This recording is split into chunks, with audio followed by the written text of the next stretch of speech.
This is Democracy Now!, democracynow.org, The War and Peace Report. I'm Amy Goodman in New York, joined by Democracy Now! Co-host Juan Gonzalez in New Brunswick, New Jersey. Hi, Amy. Welcome to all of our listeners and viewers across the country and around the world. Well, the Ransom. That's the name of a major series of articles published by the New York Times detailing how Haiti became one of the poorest countries in the world while bankers in France and the United States made a fortune. The story dates back to the early 19th century. In 1804, the enslaved people of Haiti rose up, leading a rebellion against French colonial rule, founding the world's first black republic. Under military threat from France in 1825, Haiti agreed to pay reparations to France for lost so-called property, including enslaved people that French owners lost in the rebellion. France threatened to invade Haiti and reimpose slavery if Haiti did not agree to a staggering amount in reparations, 150 million francs, 30 times Haiti's annual revenue. Haiti began taking out loans from French banks, leading to an economic crisis that continues through to this day. The New York Times estimates Haiti paid the equivalent of what's now $560 million to France over the next 7 decades. The true economic cost to Haiti is estimated to be an astounding $115 billion. And that only tells a part of the story. In 1880, a French bank established Haiti's first national bank, essentially putting France in control of Haiti's treasury. That bank, Crédit Industriel et Commercial, used some of its massive profits to help finance the Eiffel Tower. The bank's current owner has just launched an investigation into its dealings with Haiti and its role in what's called the ecosystem of colonialism, that bank, CIC. The Times series also looks at the U.S. military occupation of Haiti that lasted from 1915 to 1934. A key backer of the U.S. occupation was the National City Bank of New York, the predecessor of Citibank. Former U.S. diplomat Patrick Gaspard, who now heads the Center for American Progress, has called on Citigroup to pay reparations to Haiti. Gaspard wrote on Twitter, "A silent scream has been in throats for decades about the role U.S. played in depleting Haiti. No one would listen. Finally, some truths," he said. Over the years, Haitian demands for reparations have been repeatedly shut down, sometimes with force. France's former ambassador to Haiti, Thierry Boucard, admitted to the New York Times that France and the United States effectively orchestrated the 2004 coup that ousted Haiti's first democratically elected president, Jean-Bertrand Aristide. Boucard said one benefit of the coup was that it ended Aristide's campaign demanding France pay financial reparations to Haiti. To talk more about Haiti and the devastating impact of colonialism in this massive series in the New York Times, we're joined by 2 guests. Westenley Alcenat is a Haitian-American professor at Fordham University, where he teaches courses on the Atlantic slave trade, the American abolition movement, and Afro-Caribbean history. Gerald Horne also joins us. He's professor of history and African-American studies at the University of Houston, author of many books, including Confronting Black Jacobins, the U.S., the Haitian Revolution, and the Origins of the Dominican Republic. We welcome you both to Democracy Now! Professor Alcenat, let's begin with you. So this series has come out in the New York Times to both criticism and praise. It's come out in both Creole and in English. That's a first for the New York Times. Can you explain the significance of what many are calling revelations, at least to the general public, but certainly people in Haiti have been alleging for centuries, not only alleging, but of course having proof of this? Yes, Thank you, Amy. Thank you for having me today. I'm glad to be here in conversation with you. So first, let me start by saying that a great acknowledgement to the many reporters and producers who put this very special issue together, and to have given it a front time exposure. It will mean a lot. Not really for Haitians per se, because the facts that are being revealed throughout the report are very well known, even to the most illiterate Haitian, and even to the youngest Haitian growing up. In fact, given the level of underdevelopment that is prevalent in Haiti today, one knows, at least the Haitian people knows, that this could have only been the legacy of an external force, rather of their own making. So I think the significance of the piece will be that it exposes the rest of the world to a knowledge that actually has existed for over 100 years and shares multiple partners, both in the private sector with regards to the financial industry, as well as the United States government, Germany, Great Britain, and most certainly and most influential France, having played a role in imposing the debt that in many ways will explain Haiti's poverty today. So I welcome the piece. I think it's great in terms of the many research that it brought together, both from academic literature that had already existed, as well as new revelations that are coming up. But in terms of calling it revelations, that would be a misnomer. I myself have written very extensively on the subject. Many other fellow academics, historians have written about it. There have been movements over the decades to get the United States, France, and the other parties responsible for this to get them to some accountability. And I believe a large reason why this never got the fair sort of ear of listening that it should have gotten is because it's coming from Haitians, who many people view as sort of the Africans of the Western Hemisphere, but which is an identity that Haitians proudly wear proudly for reasons that reasonably make sense for it in terms of the freedom that they fought and established for all Black people. Yeah, I'd like to bring in Professor Gerald Horne to the conversation, another historian who has covered the issue of colonialism, imperialism, and slavery throughout the Americas for decades.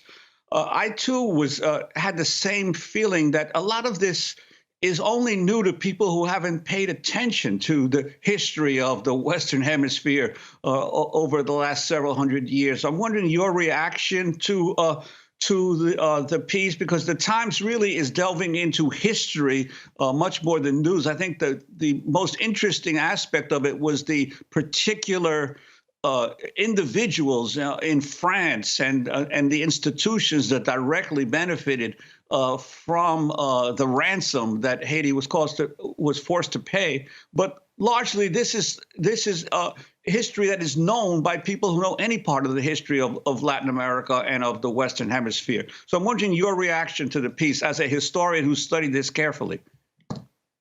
Well, first of all, I would urge and encourage the New York Times to follow through with their point that they have uncovered new documents by putting these documents online so that other historians can take advantage of their excavations, and or secondly, placing them at the New York Times archive, which I believe has been cited at the New York Public Library. But I think that this story also is of significance and of moment for us in the United States, for we in the United States, because there has been this myth that has been created that the United States and the Haitian Revolution were twins, even though we know, as I begin my book on the Haitian Revolution, George Washington, the founding father of this country, was quite nervous about the eruption in Haiti in August 1791. And this was understandable because the Haitian Revolution, culminating in 1804, led to a general crisis of the entire slave system in the Americas that could only be resolved with its collapse. Therefore, the United States was probably second to France in being an antagonist of the Haitian people. From their point of view, this was a reaction to the fact that many of the slave revolts in the United States had Haitian fingerprints all over them. I'm speaking of Gabriel's revolt in Virginia in 1800, the revolt in Louisiana circa 1811, Denmark Vesey about a decade later in South Carolina. In fact, Vesey had sailed in and out of Haiti before that eruption in Charleston, South Carolina. And then, culminating this hostility to Haiti, there is substantial evidence to suggest that when the island that we refer to as Hispaniola, was split in 1844 with the secession from Haiti of what became the Dominican Republic, that this was an early success for U.S. covert operations. So this story in the New York Times is of significance for we in the United States. Hopefully, it will cause us to re-examine the history of this country and move away from the propaganda point that somehow the United States was an abolitionist republic when actually it was the foremost slaveholders republic.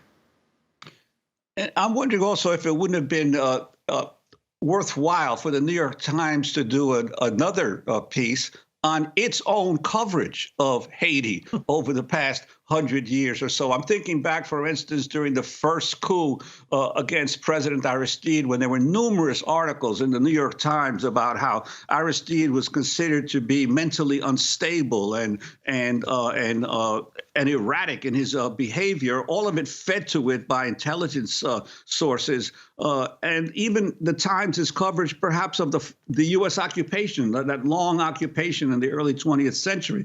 The Times seems to be willing to go after France and the U.S., but really doesn't look at its own role in creating the narrative of Haiti as a dysfunctional country. I'm wondering what you think about that, Gerald. Well, you're absolutely correct. Obviously, criticism should be accompanied by self-criticism, and there is much work to be done in that sphere by the New York Times. You mentioned the occupation, 1915 to 1934.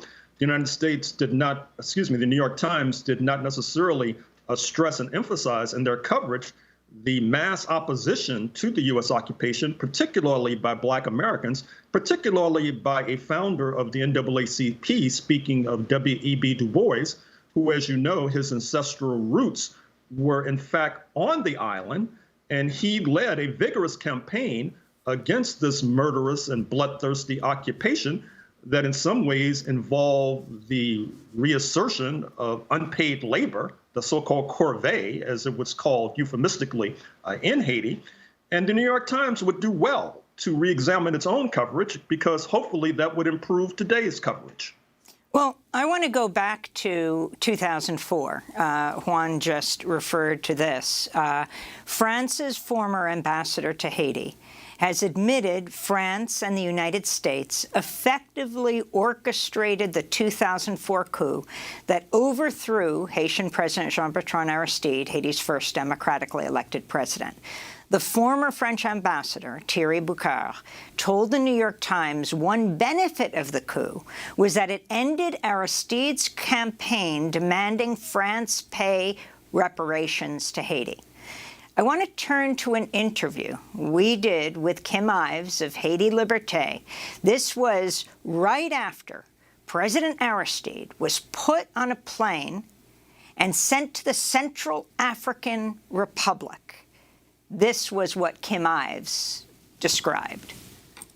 This is a U.S.-French-led operation. In fact, didn't Aristide say he holds the French ambassador to Haiti as well responsible for his kidnapping and wants to bring charges? Yes, the French were involved in all this pressure and, in fact, were in some ways leading the charge. This was a purely U.S.-French operation. And of course, France, probably more than the United States, had more to lose from Aristide continuing in the presidency, since he was beginning to lay claim to reparations from France for the period of colonialism and slavery. Well, this is precisely it. You had the restitution for $21.7 billion, which was on the table. And we saw a lot of rivalries were put aside to get Aristide out. Between the ruling groups in Haiti, you have the comprador bourgeoisie and the big landowners who generally are constantly squabbling throughout Haitian history for power. They put aside their differences to get together, which we see with Andy Apped representing the bourgeoisie and Guy Philippe and Jodel Champlain, more the Macoute wing.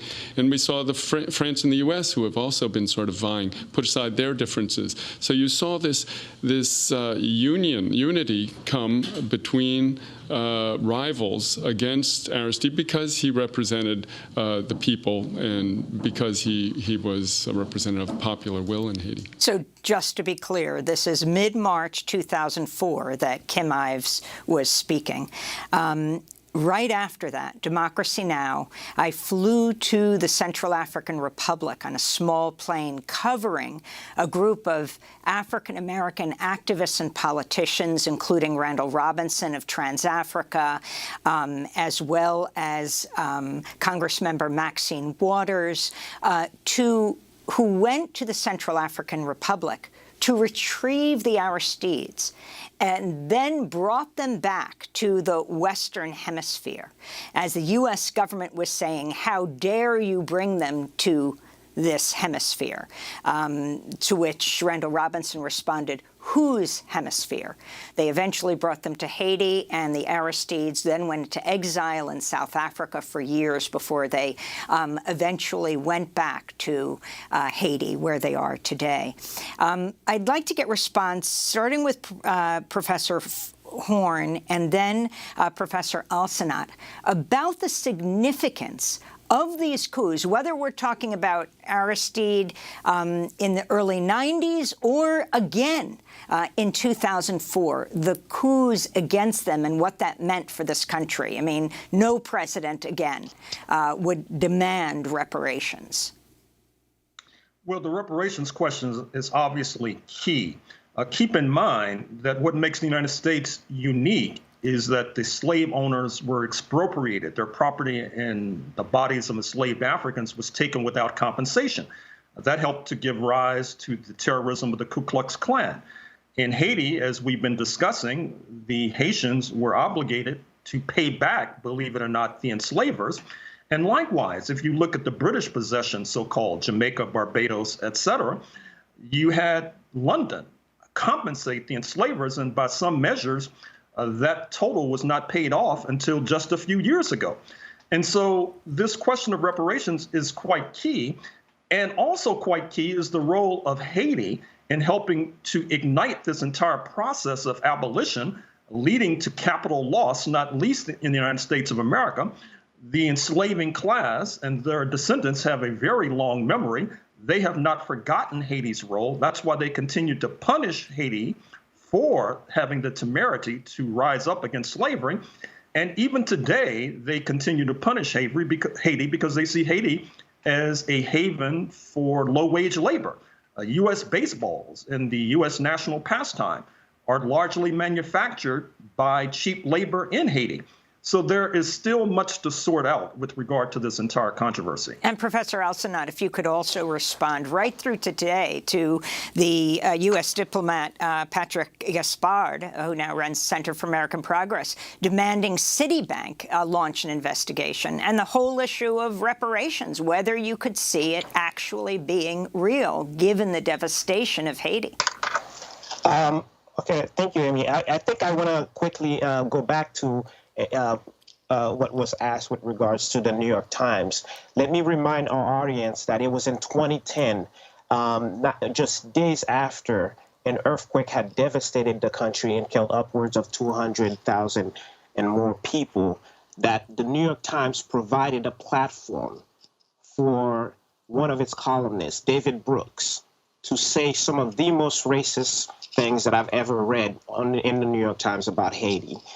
So if we are going to also give the New York Times the credit for what is a phenomenal job about talking on this issue, they should also start by apologizing for what Mr. Brooks had said then, which, let me quote real quick.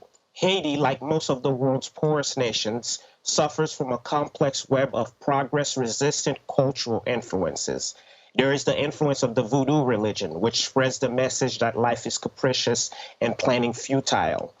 There are high levels of social mistrust. Responsibility is often not internalized. Child rearing practices often involve neglect in the early years and harsh retribution when kids hit 9 or 10.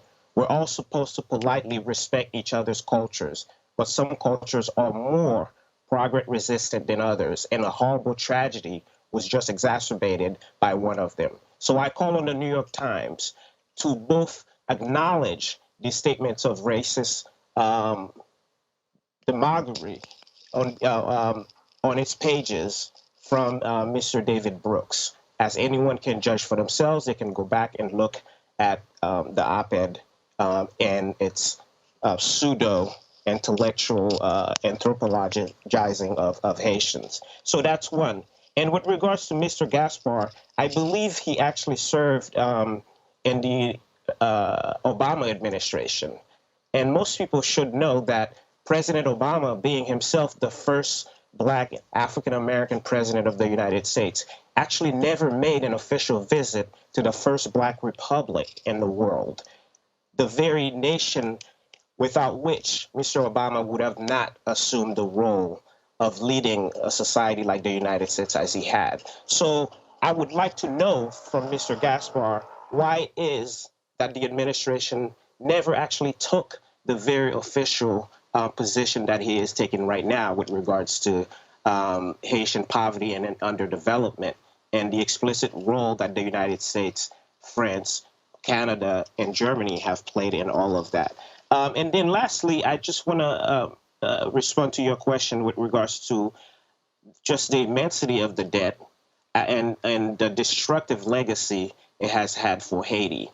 The tragedy of all of this is that even once this debt is paid, if it were to ever be paid, which I, like Professor Horne, I believe there are parties that are invested in never actually realizing that possibility.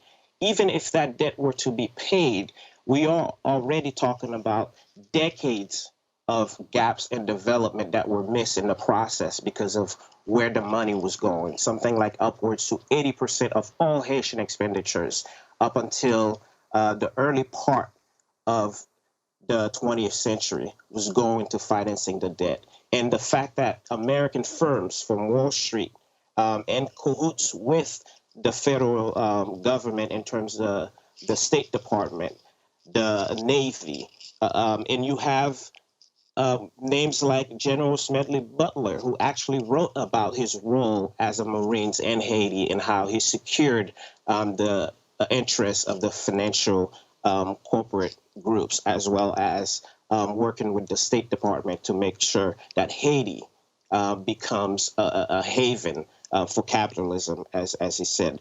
And also, we can even see FDR, President Franklin Delano Roosevelt, himself had been Secretary of the Navy upon the time that Haiti was invaded and becoming a protectorate, essentially, of the United States. And he, too, had professed to actually amending the Haitian Constitution to take out a very revolutionary constitutional clause that had banned white males from owning land in Haiti. Among the first constitutional clauses that the occupation targeted was that, and therefore opened the country up to internal meddling by the international powers. But lastly, I just want to also note the fact that with regards to what you had said about the Eiffel Tower, Credit Industrial, which is now a part of Credit Agricole, one of the largest banks in the world, I think among the 10th largest banks in the world, having funded the building of the Eiffel Tower, which is now this massive monument to French industrial prowess. That it was happening at a moment in which the United States, France, Germany, and parts of Western Europe were developing rapidly from the capital that they were extracting from many of their former colonies or their current colonies. So imagine what would the history of development in Haiti be today if at the same time that the world is undergoing industrial transformations, the likes of which we see today in the form of the Eiffel Tower? What if that money that was taken from Haiti, financing French infrastructure, was financing Haitian infrastructure instead? The fact of the matter is there is no progress-resistant genes that somehow Haitians are born with. Perhaps someone like David Brooks was born with that, with some progress-resistant gene, as he is unable to fathom that Haitians can take care of themselves. But the truth goes to show where the receipts are in terms of why we know Haiti is in the position that it is today.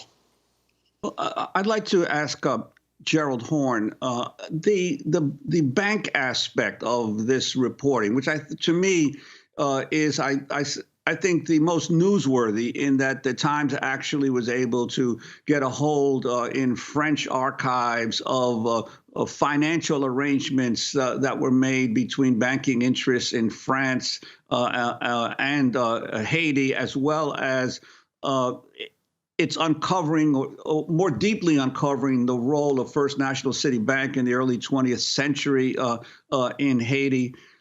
So I think that this is some of the best stuff in this report. But it's almost like, hey, New York Times discovers imperialism. Isn't the role of Wall Street and European banks in controlling the economies, not just of Haiti, but of Honduras, of Nicaragua, of Cuba, of many of these countries in Latin America, part of the operational mode of American imperialism? Most definitely. And I think that the series, laudable as it has been, could also have made a contribution if it had pointed out the close connections between France and the United States. That is to say, in the 20th century, they began to talk about the Citibank and Citicorp and how it was involved in the depredations inflicted upon Haiti.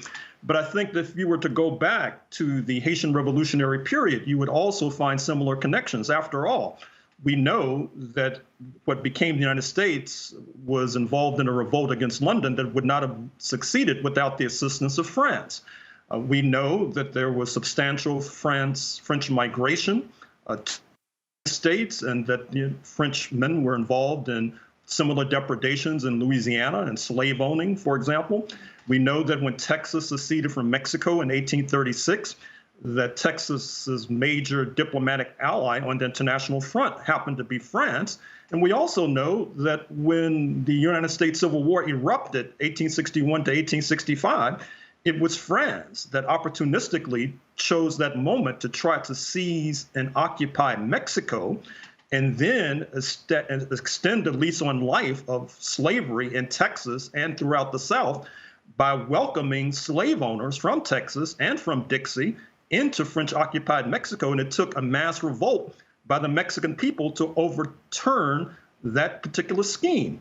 So there is much more digging and excavation that needs to be done. And I would like to reiterate my call for the New York Times to open the kimono and to disgorge these documents they say that they have uncovered in France, so that other scholars and other researchers can examine same. We haven't even talked about the Louisiana Purchase, but we can't in this show.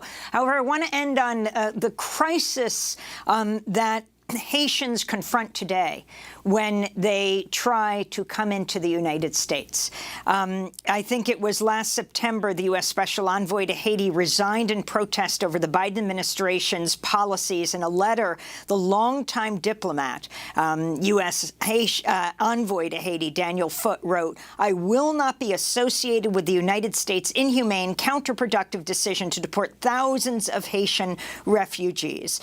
Foote also criticized the Biden administration for meddling in Haiti's political affairs, including its support for Ariel Henry as prime minister following the assassination of Haitian President Jovenel Moïse in July.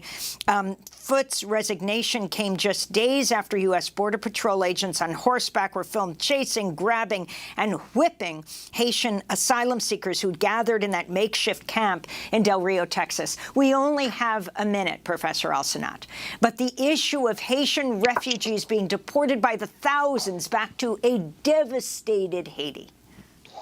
Oh, well, real quick, I think what you've just demonstrated is that Haiti stands as a singular metaphor for understanding the racial legacy of imperial powers like the United States and France. In fact, as the war in Ukraine is happening, the sheer magnitude of the difference in the treatment of certain refugees because of their European background relative to, say, Haitians, as you just showed in terms of what's happening at the border. That's a very revealing example of what Haiti not only means to the United States, but what it means to the world at large in terms of populations from formerly colonized geographies, as well as Black, brown, and indigenous people in this country who knows something about the treatment of racism at the hands of the U.S. government. So in many ways, Haiti should be looked at as a singular metaphor for explaining so many of these various mistreatments and levels of preference for different groups. And I think the more we learn about Haiti, the more we realize how our fate, and this is not an overstatement, our fate is actually directly connected to it if we are going to better understand what world we're living in with regards to how the powers that be intend to engineer the world towards imperialism. Our fates intertwined, going right back to the U.S. not recognizing Haiti's independence for decades, fearing that a slave uprising would inspire enslaved people in the United States to rise up. Westenley Alcenat, thanks so much for being with us. Haitian-American professor at Fordham University, where he teaches courses on the Atlantic slave trade, the American abolition movement, and Afro-Caribbean history. And thank you, Gerald Horne, professor of history and African-American studies at the University of Houston, author of many books, including Confronting Black Jacobins, the U.S., the Haitian Revolution, and the Origins of the Dominican Republic.